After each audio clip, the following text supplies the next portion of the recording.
Welcome, my friends, to the Clinical Education channel. Um, Today, I chose an important topic for you in surgery, and that is adrenal tumors. We're going to keep it simple and to the point and very practical. And I'm going to talk today about what we call adrenal incidentalomas. Uh, What that means really is the fact that sometimes we do a CT scan for a patient or MRI for a variety of reasons and complaints unrelated to the adrenal gland, and then we find that there is a lesion in the adrenal gland which we need to work on and find exactly what it is and how to manage it. Before that, I thought I'd just refresh you with a bit of knowledge about the anatomy of the adrenal gland. Now, they are described as being a mustard color gland, and that sits superior and medial to the kidney on each side.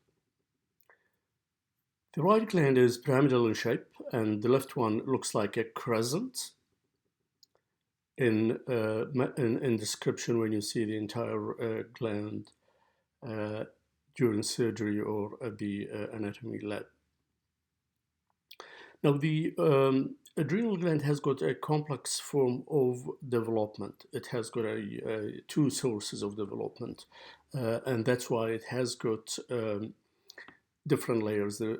Mainly, we have got the adrenal cortex, which is again divided into the mineralocorticoid and the adrenal corticoid area. And we've got the medulla, and the cortex, which secretes the mineralocorticoids such as aldosterone and steroids, develops from the mesenchymal tissue. It is from the coelomic mesoderm, while the medulla develops from the ectoderm of the neural crest, from the neural tube. So it has some common features with neuroendocrine tumors and also being somatostatin receptor positive.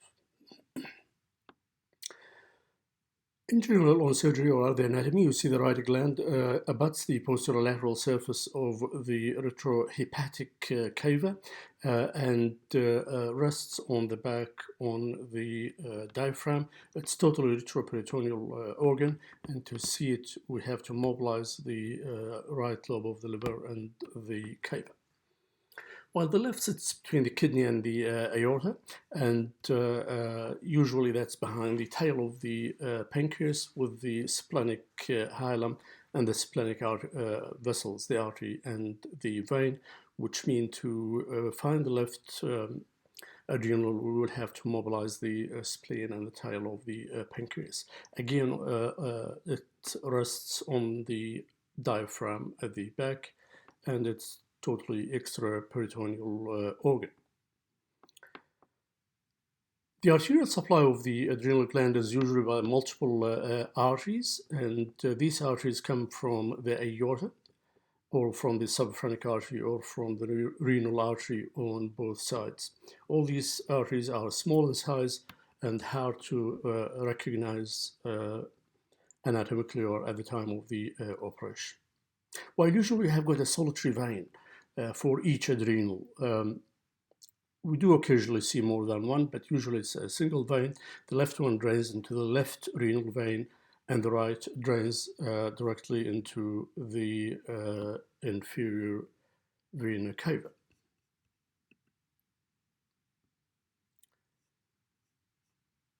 As I mentioned, we do give these tumors or incidental adrenal lesions on imaging, which is either CT or MRI. Here we have got a picture of MRI with a lesion in the right adrenal gland, and you can see the kidney here, and you see this adrenal is sitting above and medial. Same thing on this side. The right side is kind of wedge-shaped, and it is between the right lobe of the liver and the retrohepatic vena cava, superior medial to the kidney. Once we find there is a lesion in the adrenal gland, we will want to have a differential diagnosis as to the nature of the lesion, what type of tumor we are dealing with. So, in general, we divide them into functioning and non-functioning tumors. And the non-functioning tumors are tumors that do not produce any hormone.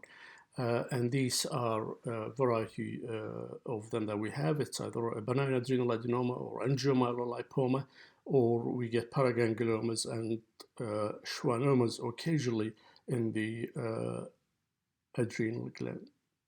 Now, the functioning, it's either produces aldosterone that lead to what we call Cohen's syndrome, usually hypertension that's difficult to treat and difficult to control. Or they secrete steroids, and that would be leading to what is called the Cushing's syndrome, excessive steroids that lead to obesity, diabetes, high blood pressure, and all the metabolic syndromes and other clinical features.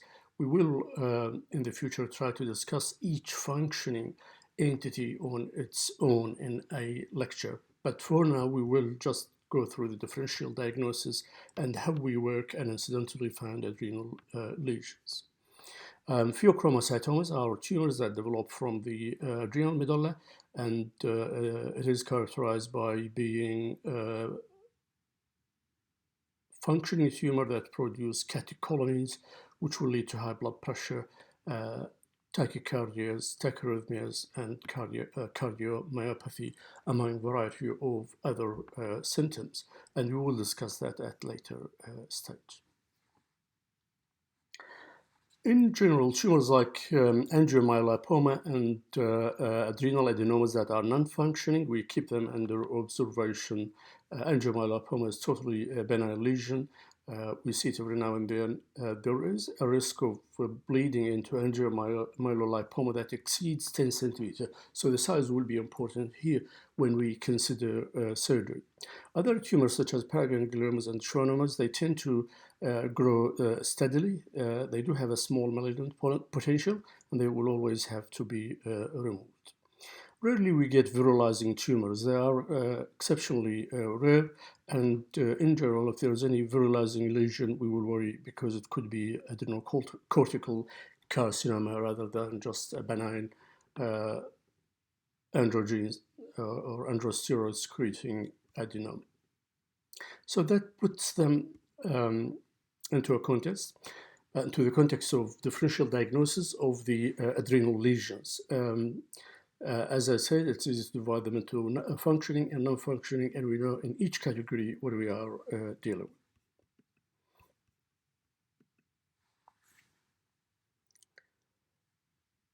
What are we going to do for the workup?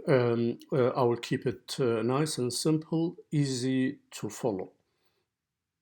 Number one, we do a cross-sectional image, and that's usually in the form of a dedicated adrenal CT scan. There's a specific protocol for adrenal lesions. So that's the first thing we do, because often you find patients who have had a CT scan, usually portal venous phase, which will be less suitable for characterization of adrenal adenomas.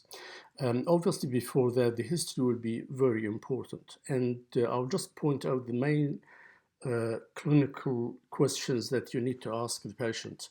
And that would be hypertension, diabetes, steadily increasing weight, palpitations when they have pheochromocytoma, anxiety, again with pheochromocytoma, and arrhythmias. And virilizing tumor will usually lead to development of facial hair and voice changes. That's usually occur in the context of a adrenal carcinoma and occasionally in the context of a benign virilizing lesion that secretes androsteroids. We will discuss the individual syndromes in separate lessons, but these are the basic ideas that we want to have from the past history of the patient in order to direct our investigation pathway. While we are waiting for the cross-sectional imaging to take place, we will ask for basic screening for functioning tumors. And the basic screening will include the aldosterone and the renin in the plasma, and also the ratio between the renin and the aldosterone. And we compare that to the reference values that the lab have, and we see if they are elevated or not. We do plasma metanephrines. Plasma metanephrines are highly sensitive to detect pheochromocytomas. But occasionally the levels can be marginally elevated, and then that would require doing further tests such as 24-hour urinary metanephrines. We also do a serum, basic serum cortisol, and if we are in doubt in the result, we could do the dexamethasone suppression test, where the patient will get 1 milligram dexamethasone, and the next day they get their serum cortisol checked, and a specific protocol, a specific timing, and we will discuss that when we talk about Cushing's syndrome. Occasionally, the CT scan finding on the adrenal, when we do a CT adrenal protocol, it might be difficult to characterize the lesion, and then we use MRI. MRI will be particularly useful in characterization of pheochromocytoma, as we will see later on. Other than that, usually these basic investigations will give us an idea about the adrenal lesion that we are dealing with. When we manage these lesions, we should have in our mind a certain set of criteria and points that we want to consider in how we are going to treat these lesions. Which will be either observation or surgery or medical treatment if they are not resectable, functioning and non-resectable. So we consider number one, the function. That's why we need to have the hormonal panel that I mentioned earlier. Size is very crucial. And while we're at it, any lesion less than 4 centimeters and non-functioning, then we observe them with annual CT scan with adrenal protocol. If they are bigger than 4 centimeter or 5 centimeter, it's a bit arbitrary, but it's still that lesions that are bigger than 6 centimeters, 25% of them will be malignant. As we see on the CT scan on the right here, we see a huge massive lesion in the adrenal gland, which for the first instance may look like a large angiomyolipoma because of its density that's similar to the fat outside the and inside the abdomen. But this lesion, in fact, proved to be an adrenocortical carcinoma. You'll find that the radiologist will look for the presence of fat in the lesions. CT scan is usually good to measure that, and occasionally we need to do MRI instead with fat saturation and fat suppression stages. The presence of lipid in the lesion, if it is gross fat or fat that you can see on the CT scan, this is characteristic of angiomyolipoma. If it is at a cellular level where the lesion in the adrenal gland is, we see on CT scan on non-enhanced imaging, if it is less than 10 Hounsfield units, and the Hounsfield unit is the unit that we measure the tissue density with on CT scan. So if they are less than 10 Hounsfield units in the non-enhanced stage, then that is very characteristic of a lipid-rich adenoma, which is usually benign, and we will keep that under observation with annual CT scan. If it is not fat-rich, I prefer to get MRI, and that will confirm or exclude for us the possibility of angiomyolipoma versus other lesions in the adrenal gland, in particular paragangliomas and schwannomas.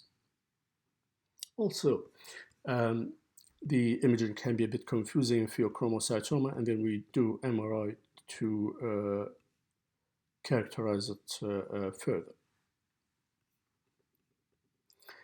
We will need to have a thorough history out of the patient in terms of previous malignancies. The adrenal gland could have secondary tumors rather than primary that we have been talking about so far, and lesions or cancers that metastasize to the adrenal gland are renal cell carcinoma, hepatocellular carcinoma, lung cancer, and melanoma. So we should keep that in mind when we investigate these patients and do the appropriate workup uh, to see if they have got metastases elsewhere in the body.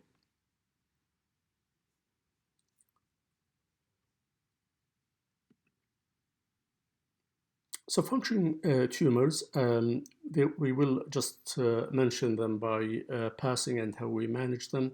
If you've got a definite functioning tumor, a Pheochromocytoma or a Cohn's syndrome or a Cushing syndrome, we manage them in consultation with our endocrinologist who will help us managing the patient in the perioperative period and also following them in the long term for these functioning lesions. And functional lesions, usually the treatment is surgical removal if the patient is fit for surgery. There would be an issue of localization. Usually the localization is needed for adenomas that secrete aldosterone. And these patients are hypertensive, and the cardiologist or their physician find it hard to control their blood pressure, and then that can as a possibility of the differential diagnosis for the cause of the high blood pressure. And the Cohen syndrome, usually the adenoma is very small, very often it's less than 10 millimeter and hard to localize on conventional imaging, where we will need venous sampling of both adrenals, the cava, and the peripheral blood samples done by interventional radiology specialist. We will discuss the localization when we will talk about the Cohen's syndrome.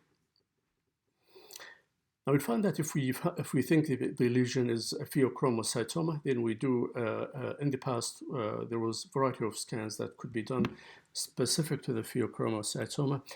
More recently, we do the gallium PET targeted at the somatostatin receptors in the pheochromocytoma.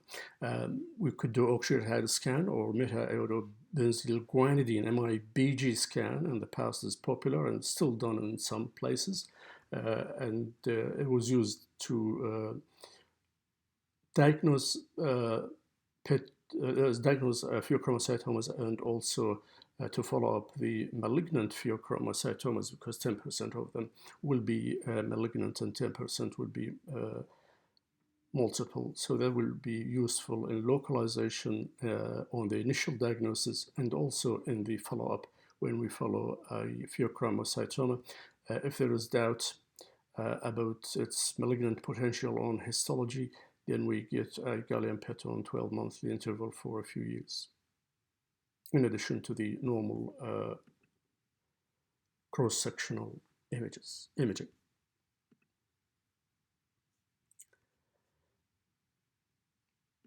Now, I will point out to you the problem that we face with adrenal adenomas. You will see on the CT scan here on the right, the arrow is showing you a hypodense lesion in the left adrenal gland. This is obviously the spleen and the liver. And if we compare the density between the lesion and the spleen or the liver, you will see it is less dense. So this one is less than 10 Hounsfield unit, and this is characteristic of lipid-rich adenoma. It's benign as long as the size is less than 4 centimeter. Then we follow it up, and if it grows bigger than 4 centimeter, then we will think about removing that because of the malignant potential. Otherwise, majority of them will remain stable, and the average size that we will see is about 2 centimeter, and then they, for some reason, get growth arrest, and they do not grow bigger in size, and provide that we have ruled out the functioning possibility by hormonal testing and clinical features.